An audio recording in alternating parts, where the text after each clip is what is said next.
구독, 좋아요, 댓글, 알림 설정까지 부탁드려요. 여러분 안녕하세요. 오늘 취업어때 MC 세미입니다. 오늘 취업어때 오늘은 취준생과 직장인들을 위한 법률 상담 시간 강성신 서재용의 강변서루 시간입니다. 두 분 모셔볼게요. 안녕하세요. 안녕하세요. 안녕하세요. 안녕하세요. 반갑습니다. 강성신 변호사님이 지상파에 진출했다는 그런 소문이 있거든요. 그 소문은 언제적 소문인지 모르겠는데 오래됐나요? 너무 오래돼가지고 기억이 안 납니다. 제 데뷔는 언제로 거슬러 올라가면 네. 2003년? 오, 네. 그렇게나. 그때 G.O.D랑 같이 네. 무슨 음악 프로그램에 나와가지고 사람이었어요? 랩하고 그랬었어요. 와, 잠시만요. 그거 말고 변호사로. 변호사로서 나온 거는 글쎄요. 제가 봤을 때 그래도 한 5년 전부터 시작했던 것 같아요. 근데 네. 저희가 목격을 한 게 얼마 안 돼가지고 그러면 축하를 그런 걸로 드리려고 알겠습니다. 했던 거예요. 네, 감사합니다. 축하드립니다. 네, 서재용 노무사님도 진출하셔야죠. 밀어주십시오. 도와드릴게요. 힘 닿는 데까지 도와드리도록 하겠습니다. 자, 강성신 서재용의 강변서로 오늘은 지난주에 예고를 해드린 대로 채용 절차법 두 번째 이야기가 준비되어 있습니다. 주제판 확인해 볼게요. 열려라 주제판. 당신이 몰랐던 이야기, 채용 절차법에 대해 알아보아요.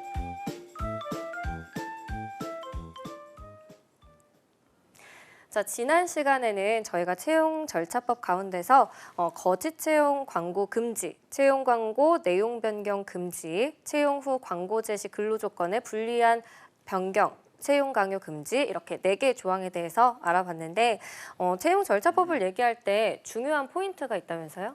일단은 이런 게 있어요. 채용 절차 법 자체가 엄청나게 복잡하고 긴 조문이 아니에요. 그래서 제가 봤을 때는 저희가 이렇게 설명을 해드리는 것도 좋지만 그 법제처 가셔가지고 한번 쭉 전문을 읽어보시는 것도 괜찮게 좀 권해드리는 방법입니다.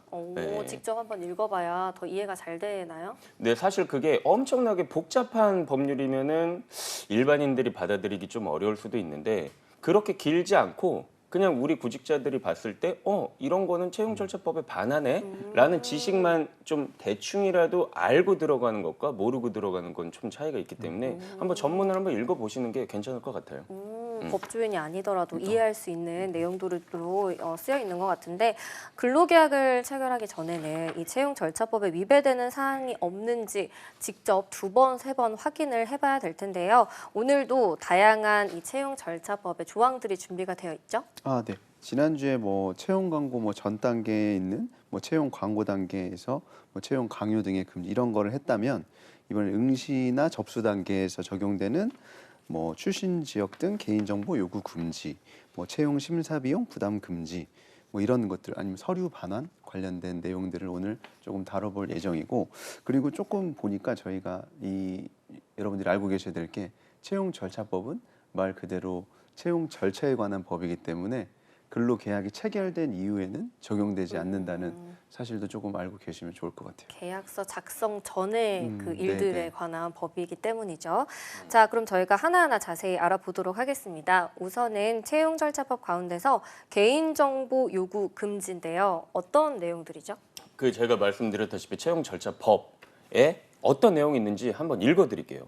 개인정보 요구를 금지하고 있는 부분이 명시가 되어 있는데 일단 직무 수행에 필요하지 않은 구직자의 용모, 키, 체중 등 신체적 조건. 이건 제가 저번 시간에 말씀드렸다시피 네. 포인트가 뭐예요? 직무 수행에 필요하지 않은 남탕에 필요한 건 뭐다? 남자. 이런 거는 괜찮지만 직무 수행과 전혀 상관없는 용모에 대한 질문은 하면 안 된다는 거죠. 그리고 구직자의 출신 지역. 왜냐면 예전에는 요즘엔 물론 이런 지방색이 많이 퇴색이 됐지만 학연, 지연 이런 거를 굉장히 끈끈하게 보는 문화들이 있었단 말이에요. 근데 그게 사실 이 구직자의 직업적 능력과 어떤 관계가 있나요? 그렇다고 볼 수는 없겠죠. 그래서 출신 지역을 요구하는 거를 금지하고 있고 혼인 여부, 재산 및 구직자의 직계 좀비속 및 형제 자매의 학력, 직업, 재산을 요구하거나 수집해서는 안 된다라고 명시를 하고 있어요. 왜? 혼인 여부가 들어갔을까요? 예전에 그런 게 많았어요. 여성 근로자를 채용을 할 때 만약에 임신을 하게 되면은 육아휴직도 줘야 되고 이런 부분 때문에 채용 자체를 꺼려하는 거죠. 여성이라면 예를 들어서 결혼을 안 했어요. 결혼을 안 했는데 결혼 하실 생각 거예요? 있어요? 생각 있어요? 그럼 뭐 아이는 뭐 몇이나 뭐 가질 생각이세요? 이런 것들을 물어보고 만약에 네 저는 뭐 국위선양 한다는 의미로 한 5날 생각입니다라고 하면 아예 안 뽑아버리는 경우가 있었다는 거죠. 그래서 혼인 여부에 대한 질문도 금지하고 있고요. 그 다음에 형제 자매의 학력, 직업, 재산 이런 거는 뭐예요? 직계종비속. 아버지 뭐 하시노죠? 네. 아버지 뭐 하시노? 해가지고 막 아버지가 만약에 굉장한 사회적 명망가다라고 하면은 이제 뭐 특채식으로 막 이렇게 채용을 하려는 식의 이제 그런 거를 방지하기 위해서 법에서 금지하고 있습니다. 그렇군요. 저는 이 재산에 대해서는 왜 물어보나 궁금했는데. 아버지 재산 뭐 아버지 뭐 그게 일조 무슨 있다 그러면 상관이- 그럼 뭐 그래갖고 막뭐 거래처 뭐 이렇게 할 수도 있죠. 네. 그렇군요. 네. 과거에는 정말 비일비재했던 것 같은데, 맞아요. 근데 뭐 저도 그렇고 제 주변 사람들도 그렇고 예전에 면접 볼 때 되게 난처한 질문들도 많았고 이걸 왜 물어보지 하는 것들도 있었거든요. 뭐 남자친구가 화가 났으면 어떻게 풀어주나요? 이런 거 있잖아요. 그런 질문들이 있었는데 혹시 뭐 그런 난처한 뭐 면접 질문 받아보신 적은 없으시죠? 근데 면접을 보통 남자들은 또 그런 질문을 잘 안 받아보는 것 같기는 하더라고요. 좀 그런 질문들이 좀 20대나 30대 여성분들이 좀 그런 난감한 질문들을 많이 받는 것 같은데 네. 이게 아마 뭐 여러 가지가 조금 사실 요새는 그런 경우 이제 거의 네네. 없기는 할 것 네. 같은데 예전에는 뭐 이제 저희가 뭐 성희롱 다룰 때로 좀 얘기했지만 뭐 성인지 감수성도 좀 많이 떨어지고 그런 시절이었기 때문에 그냥 그러려니 했었던 시절이었던 것 같습니다. 네네. 그렇죠. 그리고 뭐 약간 성희롱 이런 질문들도 없지 않았던 것 같은데 강성진 변호사님 주변엔 없나요? 있었어요. 오, 여성 근로자 이제 채용 면접 볼 때 네. 생리통 심하냐고.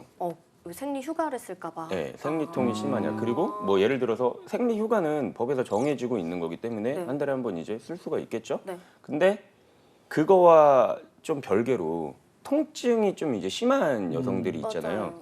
그러면 생리 휴가를 사용한 그 하루가 아니라 네. 그 뭐 전날이라든지 네. 휴가의 다음 날에 이게 통증이 있어가지고 막 뭐 누워 있어야 된다라거나 네네네네. 이제 뭐 그런 경우가 싫은 거예요. 아, 예, 그래서 꼴 보기가 생리통이 싫어서. 뭐 생리통이 심하냐 이런 경우도 있었어요. 애매하네요. 근데 생리 휴가가 뭐 지금 갑자기 조금 또 새는 것 같긴 하지만 아니요, 좋아요, 좋아요. 네. 애매한 부분이 있다고 지적은 돼요. 왜 그러냐면 일단은 뭐 우리 흔히들 뭐 인터넷에서 찾을 수 있겠지만 왜 생리 휴가는 무조건 금요일에 금요일이나 월요일에 정을 하는 것이냐? 왜 꼭 이게 주말에 껴가지고 맞아요. 이렇게 되느냐? 근데 그걸 사실 확인을 할 길은 없단 말이죠. 이제 사업자 측면에서는. 그래서 근데 무조건 요일은 금요일이나 뭐 월요일 이렇게 해서 주말에 붙여서 이제 청구를 하는 경우가 있다고도 하고 항상 그런 게 좀 문제가 되기는 하죠. 어떻게 보면 생리통 생리 휴가를 정말 악용하시는 분들도 있을 것 같고 정말 아프신 분들은 하루만 딱 아픈 게 아니니까 네. 네, 그걸 대비해서 이제 주말까지 푹 쉬려고 하시는 분들도 있을 것 아, 같은데 그럴 수도 있겠네요. 네, 저는 그렇죠. 그것까지는 몰랐어요. 그 전후로 겪어보지 이렇게 못해서. 아프니까요. 근데 뭐 사실 알 수는 없죠. 저희가. 맞아, 알 수 없어요. 알 수 네, 없죠. 네, 근데 맞습니다. 법으로 이제 돼 있는 거기 때문에 그런 것 네네네. 같은데 요즘에는 그래도 좀 개인적인 질문들을 좀 덜 하는 편이기는 하지만 아직도 성차별 채용 공고가 많이 있다고 합니다. 고용노동부가 지난해 9월 한 달간 주요 취업 포털에 올라온 14,000개 구인 광고를 모니터링해서 남녀 고용평등법 위반 의심업체 924개소를 파악을 했고요. 그 가운데서 811곳에서는 법을 위반한 사실을 적발했다고 합니다. 주요 위반 사례를 좀 보면 남자 사원 모집이나 여자 모집 등과 같이 특정 성에만 모집, 채용 기회를 주거나 합리적인 이유 없이 특정 성을 우대한다는 표현이 많았고요. 키 170cm 이상의 훈훈한 외모의 남성처럼 직무 수행에 좀 불필요한 이런 용모나 키, 신체적 조건을 요구하거나 주방 이모처럼 직종의 명칭에 특정 성만을 붙이는 이런 경우도 있었고 또 라벨 부착 및 포장 업무 남 11만 원이죠. 여자 9만 7천 원처럼 성별에 따라서 임금을 당연시하게 다르게 제시하는 경우도 확인이 되는데 이런 경우들 당연히 위법한 거죠, 변호사님? 이거는 그냥 딱 봐도 말이 안 되잖아요. 그 성차별적인 요소도 너무 진하게 드러나 있고 네. 왜 주방 3초는 안 돼? 그러니까. 왜 무조건 주방 이모여야 되는 거죠? 그러니까요. 그러니까 이럴 수 있어요. 자기가 만약에 그러니까 이게 좀 이건 약간 현실적인 문제예요. 그러니까 법이랑 조금 네네네네네. 떠나서 내가 주방에서 일하실 분을 채용하고 싶은데 음. 여성을 채용하고 싶단 말이에요. 예, 마음속으로 네. 그러면 주방 이모라는 표현을 쓰면 안 되죠. 왜냐면 그건 성차별적인 발언이니까. 그렇게 해서 그냥 주방에서 일하시는 분, 성적으로 뉴트럴한 표현을 썼단 말이에요. 그래가지고 남성분이 오셨고 여성분이 오셨어요. 그러면 여성분을 채용하면 돼요. 아. 그러면은 문제가 없잖아요. 왜냐면 기본적으로 채용을 하는 거에 대한 권한은 사용자한테 있으니까요. 그렇죠. 근데 채용 절차 법은 준수를 해야 될 거 아닙니까? 그렇구나. 그러니까 내심 그냥 혼자 가지고 있으라는 거예요. 그런 건. 오. 예, 나는 남자가 100명 오고 여자가 1명 와도 나는 그냥 100명 다 안 보고 이 여자 1명을 뽑으면 되잖아요. 그냥 현실적으로. 근데 이게 사실 조금 문제가 있었던 게 뭐냐면 네. 그러니까 이렇게 뽑으면 상관이 없는데 네. 저희가 뭐 예를 들어서 채용 절차상에 뭐 서류 점수나 뭐 면접 점수를 가지고 뽑는 대기업 같은 경우는 그렇게 뽑잖아요. 그건 그럴 수 근데 있죠. 일부러 네. 남자를 뽑으려고 네. 여자들 점수를 조금 상대적으로 낮게 준 거예요. 아, 그런 그게 거 다- 나중에 네. 문제가 된 적은 있기는 하거든요. 음. 사실 뭐 주방에서 뭐 큰 문제 없을 것 같은데. 그렇죠. 그러니까 이런 경우에는 객관적 지표들이 있을 수 네. 있잖아요. 뭐 예를 들어서 뭐 1, 2, 3차 어떤 평가가 있고 그 객관적으로 딱 이 지표가 있고 물론 거기에서는 정성적 평가도 있을 수 있죠. 그러니까 정성적 평가도 이게 일탈이나 남용의 수준으로까지 가면은 불법 행위가 될 수가 있거든요. 그러니까 어느 정도까지는 이 채용을 하는 측의 재량이 포함되어 있겠지만 나머지 지표들이 있는 경우란 말이에요. 방금 그렇죠. 서정 맞아요. 노무사님 말씀하신 건 뭐 어떤 그 신체를 쓰는 그런 직종이라고 쳐봐요. 그래서 막 허들을 넘는 시험도 있었고 막 뭐 근력 측정 뭐 이런 것도 있었고 그 물론 거기에서 남성 여성의 기준은 다를 수 있겠지만 체력을 네. 이제 검사하는. 근데 어떤 근로자가 아니라 그 지원자가 정말 높은 점수들을 받았는데 그렇지만 정량 점수에서 빵점을 받았는데 예를 들어서 그게 되게 낮은 어떤 사람이 있었는데 정량 점수에서 100점을 먹고 들어가서 채용이 됐어요. 근데 알고 보니까 뭐 학연 지연이 이런 문제가 너무나. 있다더라. 이제 그런 거는 충분히 문제가 될 수가 있겠죠. 주방 이모 같은 경우도 저도 좀 무지했던 것 같아요. 그거에 대해서 당연히 이렇게 앞에 써 있으면 그런가 보다 이렇게 넘어갔는데 이것까지도 위반이 된다는 거 알아주시면 좋겠고. 그래서 저도 얼마 전에 저희 그 비서분이 네네. 여성분이시거든요. 네. 그래서 막 이렇게 그 친구랑 얘기를 하다가 뭐 여직원이 뭐 어쩌고저쩌고 뭐 하더라고 이제 자기를 지칭을 할 때. 그래서 저는 그게 조금 듣기 불편했어요. 네, 앞에 붙이시니까. 왜 비서는 뭐 혹은 로펌에서 사무직을 보는 사람은 여가 붙어야 되지? 그렇죠. 근데 그게 되게 의외로 사회에 팽배하더라고요. 맞아요. 뭐 나 성신아 뭐 여직원 뭐 누구 맞아요. 채용했다며? 맞아요. 남직원 할 수도 있지. 그리고 실제로 제 비사가 남자였었던 적도 있었거든요. 그래서 참 그게 좀 사회적 인식 개선이 필요한 게 아닌가 맞아요. 좀 싶습니다. 네, 이런 분들이 또 많지 않으셔서 더 그런 것 같은데 그런 감성들이 조금 더 퍼졌으면 좋겠고 저희가 위법한 이런 채용 공고 사례를 봤는데 이런 공고를 직접 접했을 때는 어떻게 해야 좋을까요? 그러니까 이런 지금 성차별적인 내용들이 있는 내용의 경우에는 저희가 이제 고용노동부의 고용상 성차별 익명신고센터나 노동위원회에 시정 신청을 할 수 있을 것 같고요. 네. 그게 아니라 저희가 뭐 채용 절차법 위반과 관련된 내용이라면 지난주에도 말씀드렸던 대로 고용센터에 신청을 해서 진정을 넣어서 과태료 처분이나 시정 명령을 받도록 할 수 있을 것 같습니다. 채용 절차법에서는 개인정보를 요구하는 걸 금지하고 있는데 두 분이 보시기에는 이런 개인정보들 있잖아요. 이런 것들이 취업을 당락을 결정한다 해도 절대 노출해서는 안 된다 하는 게 있다면 어떤 게 있으세요? 본인의 정보를 절대 노출하면 안 된다? 개인정보를 요구를 하는 게 안 되는데 네. 개인정보가 아무리 취업하는데 음. 붙을 수도 있고 떨어질 수도 있지만 그래도 절대 노출하면 안 된다는 요소가 뭐라고 생각하세요? 글쎄요. 사실상 다죠. 네, 그렇죠. 모든 것들. 서재용 농 아니 그러니까 뭐 제가 말씀드리고 싶은 거는 저의 개인 정보를 무조건 다 노출을 안 시킨다 그거는 아닌 것 같고 여기서 이 문제가 있어요. 그 내가 보통 이제 개인정보보호법에서 많이 문제가 되는 게 동의의 여부거든요. 네. 우리 흔히들 그 핸드폰 막 어디 가입할 때 네네네. 막 개인정보 제3자 동의 여부 맞아요, 체크체크 맞아요. 하는 거 있잖아요. 뭐 안 필수 하면 못 선택 뭐 이렇게 넘어가요. 해가지고 맞아요. 근데 그게 이제 동의를 하게 되면 개인정보보호법상의 많은 부분이 당신이 동의를 했으니까 당신의 개인정보는 나한테 줘도 돼라고 이제 인정을 한단 말이에요. 근데 채용절차법에서는 조금 특이해요. 채용절차법에서는 법에서 금지하는 정보들이 있었잖아요. 아까 제가 말씀드린 네네, 거. 네. 그거는 설사 이 지원자가 동의를 하더라도 과태료에 처해질 수 진짜요? 있어요. 그러니까 그거는 구인자가 주의를 해야 될 부분이에요. 그러니까 그런 거를 아예 동의 받았으니까 물어봐도 되는 거 아니에요? 네. 그것도 안 돼요. 오. 네. 그러니까 좀 주의를 하셔야 되고 근데 이런 게 또 있어요. 재밌는 건데 물어봐도 되는 게 또 있어요. 뭐죠? 보세요. 출신 지역 아까 안 된다고 했죠. 네. 근데 현재 주거지는 물어볼 수 있어요. 맞아요. 그게 왜 옛날에 살던 데는 물어보면 안 되고 현재 주거지는 물어봐도 되지? 맞아요. 법에서 일단 금지하고 있어요. 출신 지역은. 왜? 아까 얘기했었던 그런 배경 때문이겠죠. 뭐 어디 지역. 출신이고 네, 막 우리- 경상도라고 무조건 뽑고. 우리 가족 아이가. 네, 막 이제 그런 것 때문에 그런 것 같고 현재 주소지는 실제로 파악할 필요성이 사업주 측면에서 있기 때문에. 출퇴근 때문에. 근데 예를 들어서 내가 지금 가지고 있는 내 지사 뭐 현재 헤드쿼터는 서울에 있어요. 네. 근데 이 사람 주거지는 과테말라야. 뭐 이제 그러면 안 되잖아요. 그러니까 이제 그런 거는 좀 뭐 물론 이해를 돕기 위해서 극단적인 예를 들어드렸지만 그런 의미에서 뭐 현재 주거지를 파악할 수는 있다고 보여져요. 그리고 이런 거 외견과 크게 상관없는 나는 오른손잡이다, 뭐 왼손잡이다. 근데 굉장히 숙련된 기능공에 네. 일을 해야 되는 건데 채용을 할 때 모든 그 기구 설비 세트가 오른손잡이에 맞춰져 있는 거예요. 와. 그러면은 물어볼 수 있다는 거죠. 왼손잡이 이건 내 어떤 신체적 외형에 대한 부분인데 네. 왜 이런 걸 물어봐요? 라고 해서 뽑았는데 모든 기구 설비가 다 오른손잡이 그러면 거면은 네. 이 사람 뭐 어떻게 뭐 이렇게 이래? 안 그쵸, 되잖아요. 안 되죠. 이제 그런 거는 또 물어볼 수가 있어요. 아, 그러네요. 맞아요. 문제가 안 되는 것들도 있다는 거.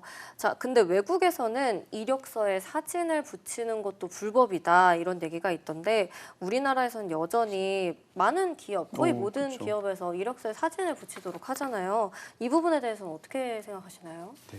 그래도 일단 고용노동부에서 만들어 놓은 표준 이력서에는 사진 붙이는 게 없고 공공기관만 해도 사진이 안 붙어서 와요. 그래서 제가 공공기관 면접을 가끔 갔었는데 특히 이제 코로나 때는 이제 사진도 없는데 심지어 마스크를 끼고 있으니까 얼굴도 제대로 모른 채 면접 보고 합격자를 뽑아가지고 이제 그 채용이 되면 그때 뭐 사진을 보고 얼굴을 보게 되는 경우도 있기는 했는데 그거는 말 그대로 이제 이런 법을 조금 잘 준수하는 공공기관의 이야기인 거고 네. 일반 사기업에서는 사실 이런 거를 준수하고 있지는 않죠. 그리고 미국에서도 보니까 이런 어떤 성차별적인 것 때문에 사진을 요구하지 않고 이런 게 아니라 약간 인종차별 그런 게 문제랑 좀 조금- 관련이 있었던 네. 거는 같더라고요. 약간 인종적인 그런 것도 있을 것 같네요. 아, 그리고 강 변호사님이 외국계 기업 다니셨잖아요. 그때 아, 어떻게 맞다. 사진 저 붙였어요? 외국계 기업 많이 다녔거든요. 네. 아니에요. 외국계 기업은 두 군데를 다녔고 한국에 있는 외국 지사, 그러니까 한국 기업인데 외국 지사를 한번 다녔는데 그때는 한 사진을 회사, 한 외국계 회사는 스위스계였는데 그때는 냈어요. 사진을 냈던 걸로 기억하고 인도계 회사는 안 냈어요. 그렇게 기억을 하는데. 그럼 내는 것도 있고 안 내는 것도 있나 봐요. 냈었어요. 네, 알겠습니다. 자, 저희가 그리고 지난 시간 채용 절차법 이제 마무리를 하면서 MBTI에 대한 얘기가 조금 네. 불붙었거든요. 그래요? 네, 우리 변호사님 때문에 네, 좀 그랬던 것 같은데 강 변호사님이 저희가 봤을 때는 T의 성향을 가지고 계신 것 같은데 본인은 F라고 주장을 하고 계시거든요. 뭐 아프니까 빵집이다 그 얘기한 거 아니에요? 맞죠? 속상해서 빵 사왔다 아, 그 맞아요. 얘기였는데 네. 그래서 저희가 좀 구별을 제대로 해보려고 합니다. 네. 네, 만약에 이제 강 변호사님한테 여자친구가 차 사고가 났다고 전화가 온 거예요. 오빠 나 사고 좀 났어. 마누라가 있는데 마누라. 그런 얘기하면 큰일 나. 아 죄송해요. 그러니까 부인이 여보 나 사고 났어. 네. 바로 나온 답변은 뭐예요? 괜찮아? 아니겠어요? 오 근데 그거 진짜 진심이세요? 그럼 진심이지. 아니 근데 저는 이게 MBTI 테스트라고 좀 돌기는 하는데 네. 보통 사람이라면 안 다쳤냐고 물어보는 게 먼저 진짜 아닌가요? 그럼 서재영 변호사님 저도 안 다쳤냐고 물어볼 것 같은데. 그 다음 답변은요? T시잖아요. 아 난 그거 특성 하나도 몰라. 뭐그 이후에는 뭐 어디서 다쳤냐, 사고 어디서 났냐, 어떻게 하다가 났냐, 뭐 이런데 전화를 했냐, 이런 좀 절차적인 거를 얘기할 것 같아요. 절차적인 거를. 네. 그러니까 어떤 사람이 다른 대답을 하는데? 아 정말 TM분들 너 보험 들었어? 아 진짜로? 네. 절차 먼저 얘기하는 거죠. 네. 아 그게 T야? 네, 보험 먼저 들었어? 왜냐면 이제 문제를 해결해야 되기 때문에 어. 그거에 집중을 해서 보험 들었으면 어디 전화하고 어떻게 하고 어떻게 해 이게 먼저 이제 나오는 거죠. 근데 제가 그 MBTI 전문 기관에서 이거를 검사를 받아봤거든요. 아. 예전에 무슨 뭐 컨텐츠 촬영한다 그래갖고 제 마루타처럼 이렇게 앉아갖고 한 적이 있는데 이건 같아요. 제가 ENFP인가가 나왔어요. 오, 근데 E가 만점이 나온 거예요. 그럴 것 같아요. E가 이렇게 표가 있잖아요. 그럼 이게 E가 만점이 나왔어요. 근데 NFP는 다 고만고만해. 왔다 갔다. 그러니까 뭐 이게 뭐 그거 괜찮아? 또 있을 수 있지만 고만고만한 사람들은 뭐 특이하고 뭐 들어가 있어, 뭐 보장 범위는 어디야 이럴 수도 있고 약간 왔다 그 갔다. 이거 ENFP 딱 하나로만 규정할 수는 없을 것 같아요. 왜냐면 그 정도가 이렇게 애매꼬리하게 이렇게 걸려 있더라고. 나머지 것들은. 그럼 확실한 거는 변호사님은 나가서 노는 걸 좋아하신다. 아 그렇죠. 네. 그거는 만점이 나왔어요. 만약에 만점. 일주일 동안 집에 있으라고 한다면 아, 우울증 걸렸어요. 우울증 걸리시다. 폐쇄 공포증이에요. 알겠습니다. 네. 그 다음 질문만 해볼게요. 직장 동료가 나를 싫어한다는 얘기를 전해 들었어요.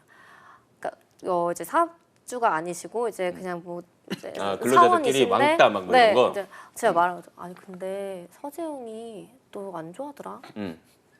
전 그런 적이 있었어요. 뭐라고 하시? 제가 실제로 그 외국계 기업에 있을 때 모두가 다 저를 안 좋아했어요, 별로. 그럼 어. 정말 문제가 있으셨나요? 왜냐면 좀 이게 배경이 달랐거든요. 아, 네, 배경이 달라가지고 그분들이 이렇게 티나게는 아니었지만 은근히 제가 듣기로는 이제 저도 제 그 똘마니 같은 친구가 하나 있었거든요. 이제 저한테 일러요. 자기들끼리 모였을 때 무슨 뒷말이 오가는지. 근데 저처럼 와서 이렇게 얘기하시는 네. 거예요? 근데 저는 그때 어땠냐면 이런 거 있잖아요. 약간 니네가 나를 왕따 시켜? 아니 내가 너희 모두를 왕따 시키는 건데. 그래서 저는 그거에 대해서 별로 큰 타격을 받지 않았어요. 정신 승리를 하신 거네요. 저는 그러면? 진짜 아니, 내가 너희랑 안 놀아주는 건데 무슨 소리 하고 있지? 한참 잠을 생각하고 있는. 약간 이랬던 경험이 있어요. 정말 왔다 갔다 하시는 것 같아요. F랑 T랑. 그러니까 이게 애매하게 걸려 있다니까. 그러니까요. 네. 노무사님은요?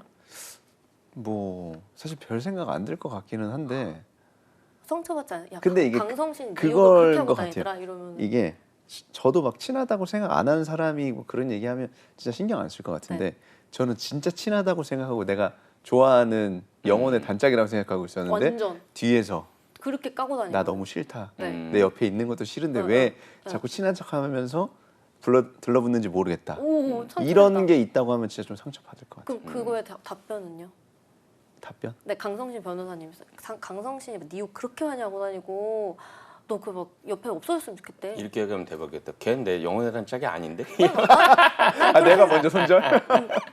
아 근데 좀 슬플 것 같아요. 그냥 슬프게 말을 못 잊지 못할 것 같아. 그런 일이 진짜 있으면. 아 그래요? 네. 근데 말투도 그럴 것 같잖아요. 막 목소리도 그렇고 상처 받고 뭐 이렇게. 근데 또 은근히 T의 기운이 강하셔가지고 T이신 분들은 그런데요.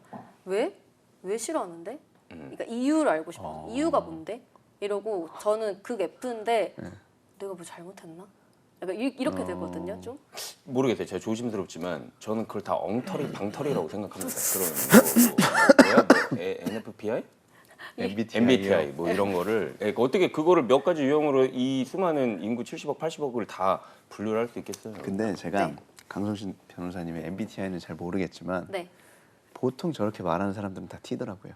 약간 그런 게 네, 있죠. 저도 그런 계속 성향이 의심이 아, 그 되거든요. 이거 맹신론자야. 저도 해도 맹신은 다 안 해요. 그 프레임으로 맹신은 다 안 하는데 그걸로 해.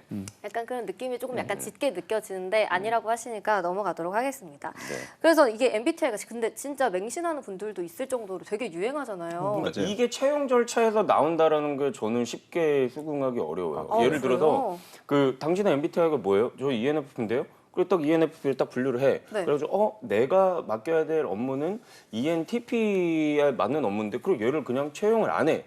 저는 이게 과연 올바른 인사 담당자, 채용 담당자의 태도인가라는 생각이 들어요. 그러니까 말씀드린 이유는 아까 그거 똑같아요. 어떻게 이 사람의 직무 적격성을 그걸로 평가를 할 수 있다라는 거지 싶어요. 그러니까요. 네. 근데도 대기업에서도 MBTI에 대해서도 물어보고 아 그래요? 자소서에도 MBTI 관련된 항목이 있을 정도인데 이런 거에 대해서 묻는 거 어떻게 생각하세요, 노무사님은? 일단 채용 절차법상으로 문제될 거는 아, 없죠. 그건 그렇죠. 없어요? MBTI가 써 있지는 않으니까. 아, 네. 근데 이게 뭐 채용 MBTI가 과연 채용에 도움이 되냐 안 되냐는 뭐 채용하는 사람이 생각하기 나름인 거니까 뭐 근데 그거는 있긴 하더라고. 이게 뭐 진짜로 MBTI를 뭐 저도 사실 뭐 믿는다 안 믿는다에 좀 그런 거는 아니긴 한데 어떤 특정 부서의 사람들이 비슷한 MBTI를 갖고 있는 경우들이 있기는 어쩌다 있더라고요. 보니, 예. 네. 그러니까 제 와이프가 디자이너인데 디자인 팀 직원들의 MBTI가 INFJ가 되게 많더라고요. 그래요? 좀 그래서 조금 약간 깜짝 놀라긴 했는데 그거는 디자인팀 뽑는 인사 담당자 INFJ를 그래서 썼어. 애들만 뽑아가지고 그럴 골라냈군요. 수도 있어. 자기 같은 사람들을 골라냈나 봐요. 그 약간 성향이라는 게 있기는 있는 것 같은데 너무 맹신하지는 않았으면 좋겠고 맞습니다. 네. 변호사님이 그러면은 너무 맹신하고 있는 취준생분들한테 한마디 해주세요. 그러니까 너무 그런 걸로 만약에 내가 채용이 안 됐다라고 하면은 오히려 그런 회사 너무 이상하다라고 생각해도 될 것 같아요. 나의 어떤 다른 모습은 하나도 보지 않고 나의 직무 적격성을 하나도 평가하지 않은 채 MBTI가 ENFP 너 안 돼. 이런 회사는 모르겠어요. 저는 좀 잘못됐죠. 잘못됐다고 봅니다. 알겠습니다. 그럼 노무사님은 이제 채용 절차법을 무시하고 이런 공고들을 올리는 사업자분들께 주방 이모 막 이런 거 올리는 분들한테 한마디 해주시죠. 네. 지금은 이 방송 보시기 전까지는 이 내용을 몰라서 그렇게 올리실 수 있겠지만 이 방송을 들으신 이후부터는 과태료가 나온다는 건 이미 알고 계시기 때문에 이제 올리지 마시길 바라겠습니다. 네. 제일 무섭게 얘기를 해주시네요. 과태료 얘기. 네, 알겠습니다. 자, 오늘 저희 강변서루에서는 채용 절차법에 대해서 이야기 나눠봤습니다. 취업의 마지막 퍼즐을 맞춰드리는 오늘 취업 어때? 여기서 마무리해보도록 하겠습니다. 오늘도 내일도 취업 어때? 매일 오후 6시에 만나요. 안녕.